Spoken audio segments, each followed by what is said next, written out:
श्रीमन नारायण, जय भोलेनाथ, जय बजरंगबली, जय माता दी, श्री राधे श्री राधे। आज मैं आपके बीच प्रस्तुत हुआ हूँ। एक बहुत ज्वलंत मुद्दा जो है, एक बहुत ज्वलंत मुद्दा अभी चल रहा है आपके भारत के इतिहास में और अभी भी वर्तमान में भी। उसका नाम है क्या? हिंदू राष्ट्र।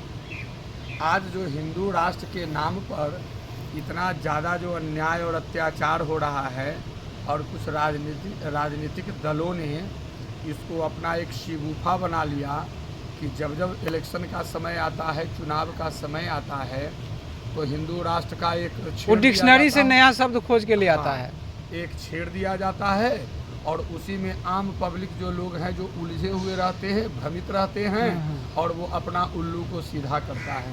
तो बंधुगण, आज मैं केवल यह साफ साफ बताना चाहता हूँ इस संदेश के माध्यम से कि आखिर हिंदू राष्ट्र है क्या और हिंदू राष्ट्र कहते किसे हैं। तो सबसे पहले इस अपने देश के इतिहास पर एक नज़र आप डालते हैं या डालेंगे तो यह पता चलेगा कि सदियों से, यह कोई आज की बात नहीं या 100-200 साल की बात नहीं, सदियों से हमारा सनातन, हमारे आर्यावर्त में, आर्य की संस्कृति में घुले मिले रहे हैं। और एक तरफ सनातन और दूसरा तरफ ये आर्यावर्त यानी हमारा देश, दोनों में एक दूसरे में अन्योनाश्रय का संबंध है, दोनों एक दूसरे के बिना अधूरे हैं।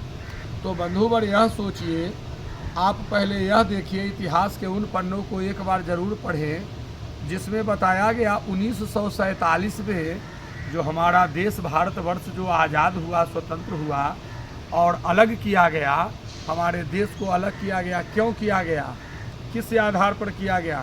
सोचिएगा, ये बात बड़े गौर करने वाली है और बड़ी मैं गहराई से कह रहा हूँ।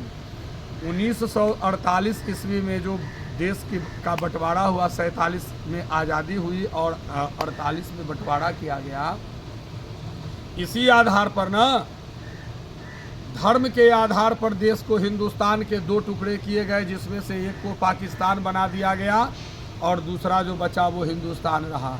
तो ये हिंदुस्तान जब धर्म के आधार पर जो बंट चुका है, तो अब फिर ये बार बार शिगुफा क्यों छोड़ते हो भैया? हिंदू राष्ट्र, हिंदू राष्ट्र, हिंदू राष्ट्र। ये माने आम लोगों को आप बेवकूफ़ समझते हो, आम पब्लिक को बुड़बक समझ रहे हो कि आए, पढ़ाए और चले गए।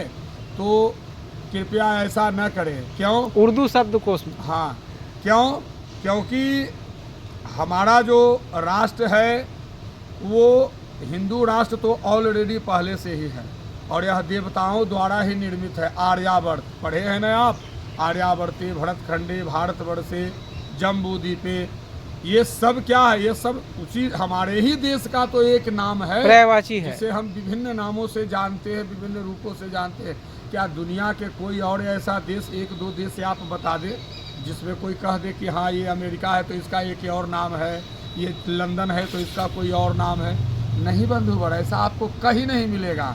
ये केवल और केवल हमारा देश जो अलबेला है, अलौकिक है और सभी धर्मों को अपने दामन में समेटे हुए है और सभी जाति के लोग, चाहे वो किसी भी जाति से, धर्म से, संप्रदाय से बिलोंग करते हैं। आज के नेताओं को अपने भाषा में शपथ लेने में शर्म आती है, तो वो कहते हैं कि अब मैं हिंदुस्तान नहीं बोलूँगा। उर्दू में शपथ ग्रहण करते हैं और उनको हिंदुस्तान बोलने में शर्म आता है, वो फिर हिंदी का शब्द भारत लेकर के बोलते हैं, कहते हैं हिंदुस्तान नहीं बोलेंगे। उन लोगों के लिए हमारा यह सुझाव है, सलाह है, सजेशन है